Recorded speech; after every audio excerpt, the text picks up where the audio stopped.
Now, what is it that we are looking for in the year 2050? We are looking for about 5,000 kilowatt hours per capita consumption. Currently, in India, the consumption of electricity is about 500 to 600 kilowatt hours per capita. And we know large parts of India remain dark, and many people do drudgery simply because they don't have pumps to lift water, they don't have electricity for doing many things that could be done more easily without the muscular power being used so much. So, if we take the view, no, it's most important for us to maintain nuclear independence or other types of independence, and we go the autarkic way. Well, some of us, maybe people like us sitting in this room, may still get away with it, but the large masses of this country will have a very raw deal, very poor deal indeed. On the other hand, if we can grow as we are now growing 8% now, I think Montec was there the other day in some discussion in Delhi a couple of days ago. Now we are actually looking at 10% growth per annum. That seems feasible. But then very important is input of energy, apart from things like water management, agricultural recovery and things like that. So we need to take the view that no, we have to somehow respond to this very important input for national development. So what we were then hoping, the question was asked, what is it in it for us?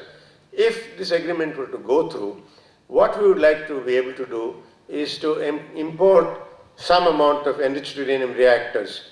It could be from the United States, although the US nuclear industry has been in a long holiday, but the nuclear industry in France and Russia are actually more alive, and they would like to certainly supply nuclear reactors to us. And we would also have to import the enriched uranium, because we don't make the enriched uranium, although we make some in Mysore for our strategic program, so for the submarine, we don't make it for the civilian program, because you have to have large facilities to enrich uranium in an economic way. So we would like to get that uranium from, it could be US, it could be Russia, it could be France, and then run those reactors and supply electricity. We would also like to import natural uranium, because we are now ready to build these heavy water reactors in good time and in large sizes. The last size built was 540 megawatts at Tarapur. Now we are ready with the design of 700 megawatt reactors. And all that we are waiting for is to ensure that we can get the uranium. And that line of reactors we can start, and we can build maybe 10, 20 of them in fairly quick time. Our industry is ready. I must pay a compliment to our industry, because they produce nuclear components much cheaper than elsewhere in the world. We've got some of the lowest cost nuclear power units in this country, because they're all made in the country. Similarly, even when you go to this stage of importing reactors, if this agreement goes through, even then we will try and see that we do localization. Of course, we used to use the word indigenization. It's a very bad word, I think, because the word indigenous has got various connotations. But localization, we could say, so that we also make those components for even the imported reactors. Because, progressively what is happening is that China and India are getting to be the preferred manufacturing locations, even for high technology components. So, for example, to make some huge forgings and castings required for these big reactors, currently, there are only two places they're made, one in France, one in Japan. But for the larger scale production, which is recognized to be required if there's a big expansion of nuclear power, the countries that offer big attractions are China and India. So these things could happen. But now, what is the status of this agreement? This is very important, because there are two views. The other day, at a dinner which the American ambassador hosted, and some of us were there, he says, well, the US has delivered the legislation. Now it's for India to go ahead and conclude the deal. But unfortunately, what has happened is that this legislation, going under the name Hyde Act, has created a lot of problems. While, of course, the official American spokesmen say that no goalposts have been changed, that the bill as passed by the US Congress, the Hyde bill, is fully consistent with the agreements reached in July 18, 2005 and 2nd March 2006. Unfortunately, this is not so as we see it. I'll explain to you briefly what the issues are. There are four key issues insofar as the departures are concerned. Of course, if people have read my article in December 27th in the Indo, you would know it, but I'll quickly recapitulate. Some of these terms are technical. I'll try and explain what they mean. One is the so-called right to reprocess imported fuel. Reprocess means once you put nuclear fuel inside a reactor, some part of it gets burnt. We can say use the word burnt. It actually goes through the nuclear process of fissioning, but not all of it gets burnt in the same time. There's a fair amount of energy potential in the residual material, and that spent fuel, if you put it through a very complicated chemical process, you can extract some nuclear fuel, which is a new nuclear fuel called plutonium, and there is some of it which is the original uranium-235, which both can be used as fuel. Now, in the Indian program, this reprocessing is key for our eventual construction of fast breeder reactors and for thorium utilization. The Americans take the view that, of course, post-Carter, what happened is, President Carter took the view that this process of reprocessing is what is going to confer the ability to make nuclear weapons to other countries, because the separated plutonium is the key to making a weapon, unless you have very highly enriched uranium.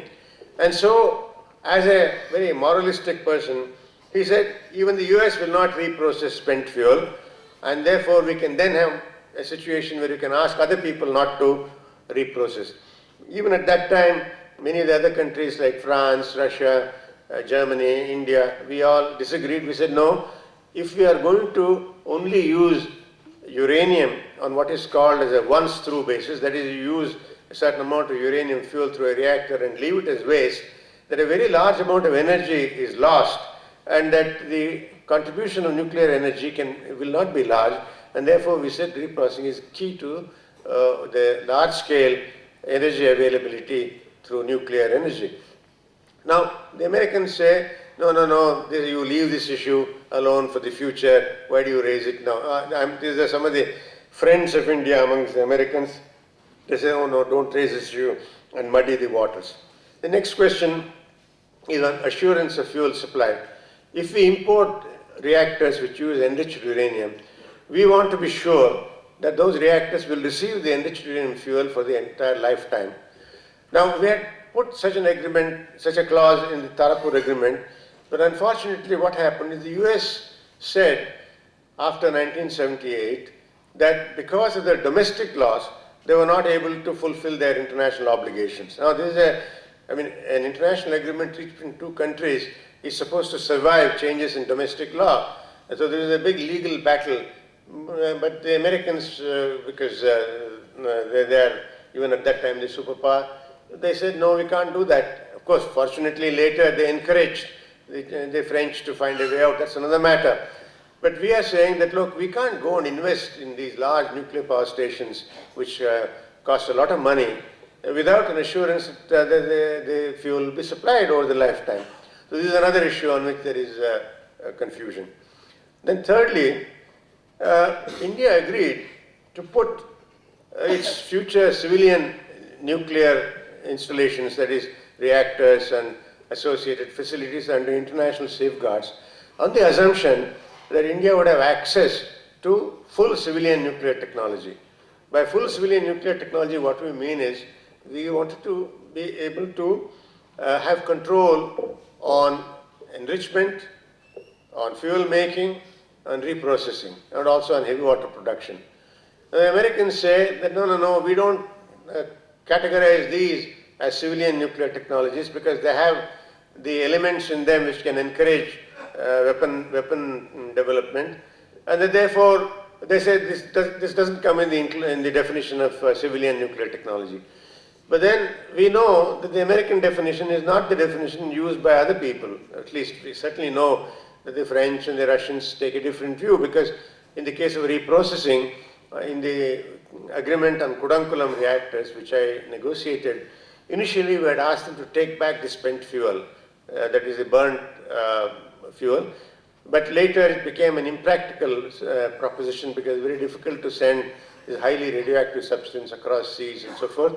And then they said, okay, we give you the right to reprocess and use it under safeguards. So that's a fair agreement. And the French also have been saying, yes, we have no problem. You can reprocess our enriched uranium after it's been in the reactor and use it under safeguarded facilities. But the Americans are standing firm on that. Then there is another important question. You see, in 1998, shortly after we had the test, in fact, almost within a few days of the test, of the nuclear test program 2, Prime Minister Vajpayee announced two things. He said that first, India would adopt a no first use policy. That is to say, we will not attack anyone with nuclear weapons. Our nuclear weapons are only for defensive purposes. Only if somebody were to attack us with nuclear weapons, we are going to retaliate. So this, of course, has created a lot of problems in the strategic community because it requires India to keep what's called as a second strike capability. That you assume that somebody may come and destroy some part of your nuclear assets, and then you should still be able to retaliate. So that adds to the size of the arsenal, how you dispose it, and so on. Again, that I won't discuss now. But the second point he made, Vajpayee, was that we are going to place on ourselves a voluntary moratorium on tests, which is that we are going to hold hands. We are not going to have another test. But, of course, it is a moratorium. It's not a ban. And therefore, it is dependent on circumstances that are there at that given moment. For instance, if the global nuclear environment remained what it was, let's say in 1998, well, we'll continue to hold hands. We will not have any more tests. But supposing there were to be a test that the US were to carry out. In fact, there are US designers that are trying to design a new weapon. They call it the reliable replacement warhead. And if their scientists or policymakers were to push them to have a test, and China were to have a test, and somebody else were to have a test, or Pakistan were to have a test, now how can we then bind in a bilateral agreement with the United States that we are not going to have a test? So this is another very important question. Then there are some declaratory issues in the Hyde bill. We are told that they are only intents of the US Congress and not binding on us. One of the declaratory issues is that the Hyde bill says that it is the policy of the United States to get India, Pakistan and China to stop fissile material production for weapon purposes. Now, we say that it should be the policy that everybody in the world should stop making fissile materials for weapons purposes, not just only these three countries so named. And then it also goes on to say somewhere else that it is the policy of the United States that in South Asia nuclear weapons should be, I think they may not use the word freeze, or cap or freeze, and then what is it, dismantle or whatever. But they use words to that extent, which effectively says that in South Asia, that is really meaning India and Pakistan, that we should denuclearize in terms of weaponry. So we say that we are committed to universal nuclear disarmament, that if everybody does, fine, but why pick only in India or India and Pakistan? So these are contentious issues. And Prime Minister Manmohan Singh, in his address to the Parliament on August 17th, he has specifically drawn the red lines for the agreement. And all these issues have been addressed by him. And of course, we had a discussion with a group of scientists and the Commission, and the Prime Minister was fully briefed about these issues, and he has taken the position that the Indian strategic program should have should not be impacted in any way, on the one hand. Second,